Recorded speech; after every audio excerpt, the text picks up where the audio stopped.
دوستان عزیزم سلام، خیلی خوش اومدید به این ویدیو. داشتم توی سایت پتاپیکسل میچرخیدم، اخبار دنیای عکاسی رو بالا پایین میکردم ببینم دنیای عکاسی دست کیه که یک خبری توجهم رو جلب کرد در مورد هوش مصنوعی. نظرم خبر خیلی مهمیه برای ماهایی که توی دنیای تصویر داریم کار میکنیم و باهاش سر و کار داریم. از قضا خبر خیلی خوبی هم هست.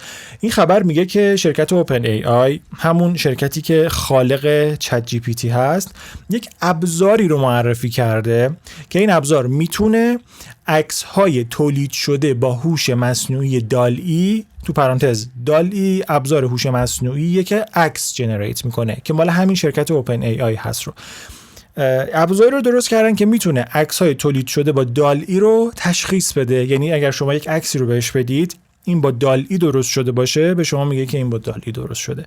و خب این خبر خیلی خوبیه به خاطر اینکه الانی که داریم با هم صحبت میکنیم بازار عکس‌های فیکی که واقعا خانمانسوز هست، حالا جلوتر در موردش صحبت میکنیم در مورد مثالهاش، این بازار عکس‌ها به شدت داغه و ما وقتی یک عکسی رو میبینیم انقدر طبیعی این عکس‌ها جنریت شده که بعضی وقتا واقعا برای ماهایی هم که داریم توی این دنیا کار میکنیم و با عکس‌های مختلف سر و کار داریم، برای ما هم تشخیصش سخته، چه برسه به یک آدمی که اصلا مخاطب عامه و اصلا با این داستانا هم سر کار نداشته.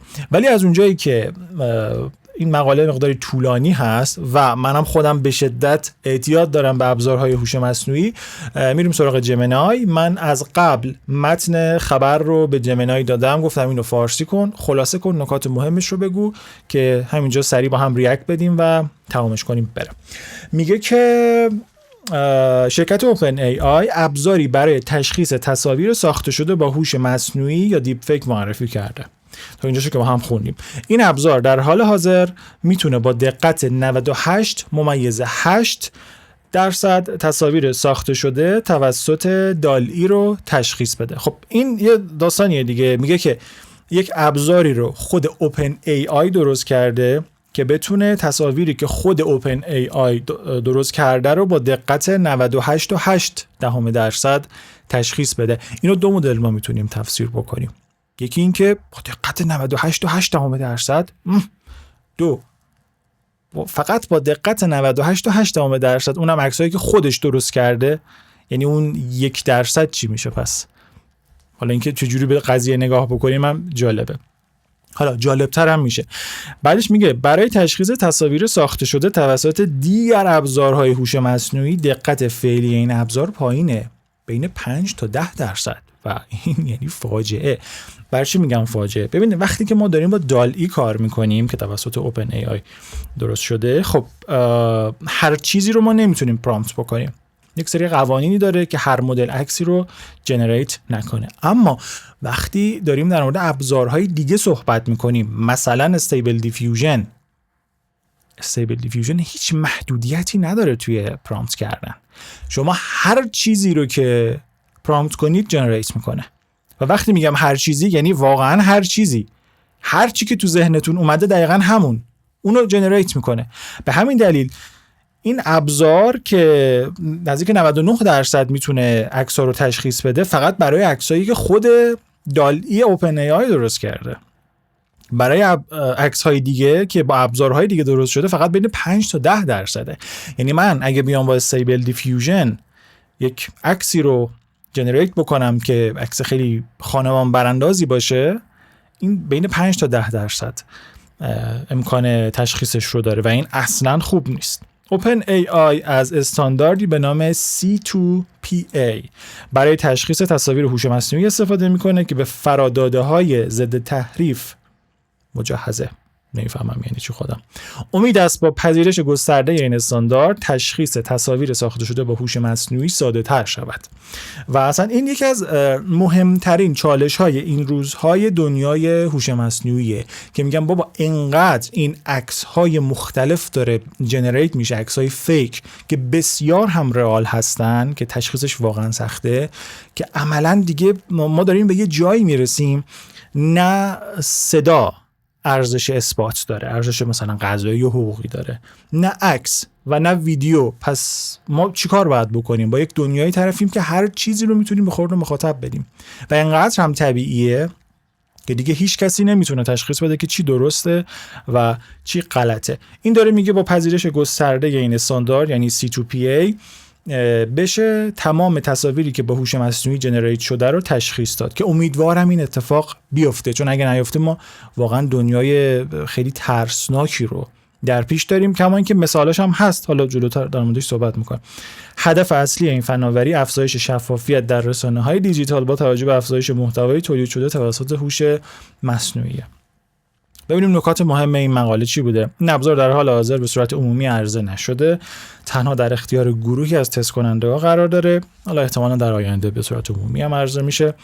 فراداده‌های ضد تحریف رو میتوان حذف کرد، اما جعل یا تغییرش دشواره. خود من نمیفهمم این یعنی چی، حالا دوستانی که توی هوش مصنوعی سر و کار دارن لطفاً بهم بگین. OpenAI به گروه هدایت کننده ائتلاف برای اثبات و اصالت محتوا همون استاندارد C2PA پیوسته و این استاندارد C2PA رو من زمانی که در موردش داشتم سرچ می‌کردم شرکت‌های بزرگی بهش پیوستن. حالا من ببینم اگه این بازش کرد آیا VPN میخواد یا نه. حالا تا این لود میشه ادامهشو بخونیم. تصاویر ساخته شده با هوش مصنوعی به سرعت در حال گسترشن و تشخیصشون از تصاویر واقعی برای کاربرای عادی دشواره. آقا اصلا کاربر عادی رو ول کن، برای ماهایی که اصلا کارمون تصویره هم بعضی وقتا دشوار میشه. یه ویدیویی من دارم اومدم یه سری تصاویر که رئال هستن و واقعا با دوربین گرفته شدن رو در کنار یک سری تصاویری که با هوش مصنوعی جنریت شدن از تصاویر آدم ها، از پورتره ها، اینا رو گذاشتیم کنار هم و با هم تشخیص دادیم که کدومش واقعیه کدومش هوش مصنوعیه. و آماری هم که منتشر شد از اینکه بقیه مردم چجوری اینا رو تشخیص دادن آمار واقعا حیرت آوری هست. این ویدیو رو میتونید اینجا ببینید و توصیه میکنم حتما ببینید که چقدر هوش مصنوعی میتونه مهم باشه. حالا این C2PA هم لود شد. ببینید چه شرکتایی داره باش کار میکنه: ادوبی، BBC، گوگل، اینتل، مایکروسافت، پابلیکس گروپ، نمیدونم چیه، سونی و تروپیکس. حالا این دوستاشو من خیلی در جریان نیستم ولی شرکت‌های بسیار بسیار بزرگی دارن با اینا کار میکنن و قبول کردن این استاندارد C2PA رو. استاندارد C2PA که در ابتدا برای تصاویر هوش مصنوعی طراحی نشده بود، ممکن است بهترین راه برای تشخیص منشأ تصویر باشد. و این بود اون خبر. و اما اینکه چه داستان‌هایی میتونه برای ما درست بکنه، ما داشتیم دیگه اخباری که با تصاویر فیک درست شده و یک موج خیلی بزرگی رو توی دنیا راه انداخته. حالا خیلی بزرگم که نه ولی بالاخره خیلی ها رو گذاشته سر کار. مثلا من یادمه چند ماه پیش یک عکسی از پوتین رئیس جمهور روسیه منتشر شد که در حال بوسیدن دست رئیس جمهور چینه و خیلی ها در موردش صحبت کردن، گفتن یه تصویر لو رفته از پوتین که داره دست رئیس جمهور چین رو میبوسه که نذاره اقتصاد روسیه نابود بشه و اینا. ولی خب AI بود. یا قبلش یه عکسی از دونالد ترامپ منتشر شده بود که توی دادگاه با لباس زندانی داره یک برگه رو فرمی رو پر میکنه. بله ترامپ دادگاه میره ولی اون عکس فیکی بود با لباس زندانی و انقدر اون عکس طبیعی بود که خیلی ها کار کردن خبرش رو و فکر کردن واقعیه. یا مثلا مثال وطنی بزنیم، مال همین چند روز پیش یه عکسی از احسان علی خانی منتشر شده بود که با موهای کچل، صورت درب و داغون توی یک جای توی مراسمی عکس گرفته بود و انقدر طبیعی بود که خودش هم واکنش داد، گفت این عکس من نیست، این با هوش مصنوعی جنریت شده.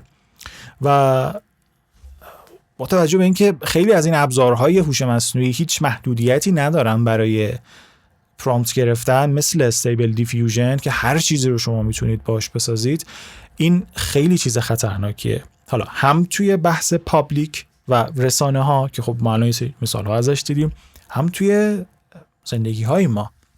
مثلا شما تصور بکنید که یک عکسی از شما در یک حالی در حال انجام یک کاری منتشر بشه که این عکس زندگی شما رو به معنی واقعی کلمه نابود کنه. حالا بیا اثباتش کن که بابا این اصلا واقعی نیست، این هوش مصنوعیه. یا همین اوپن ای آی یه ابزاری هم برای ویدیو معرفی کرده، اسمش یادم رفته، اون هم به شدت ابزار دقیق و رئالی هست. یعنی ما ویدیوهاشو داشتیم میدیدیم واقعا میگفتیم چه جالب.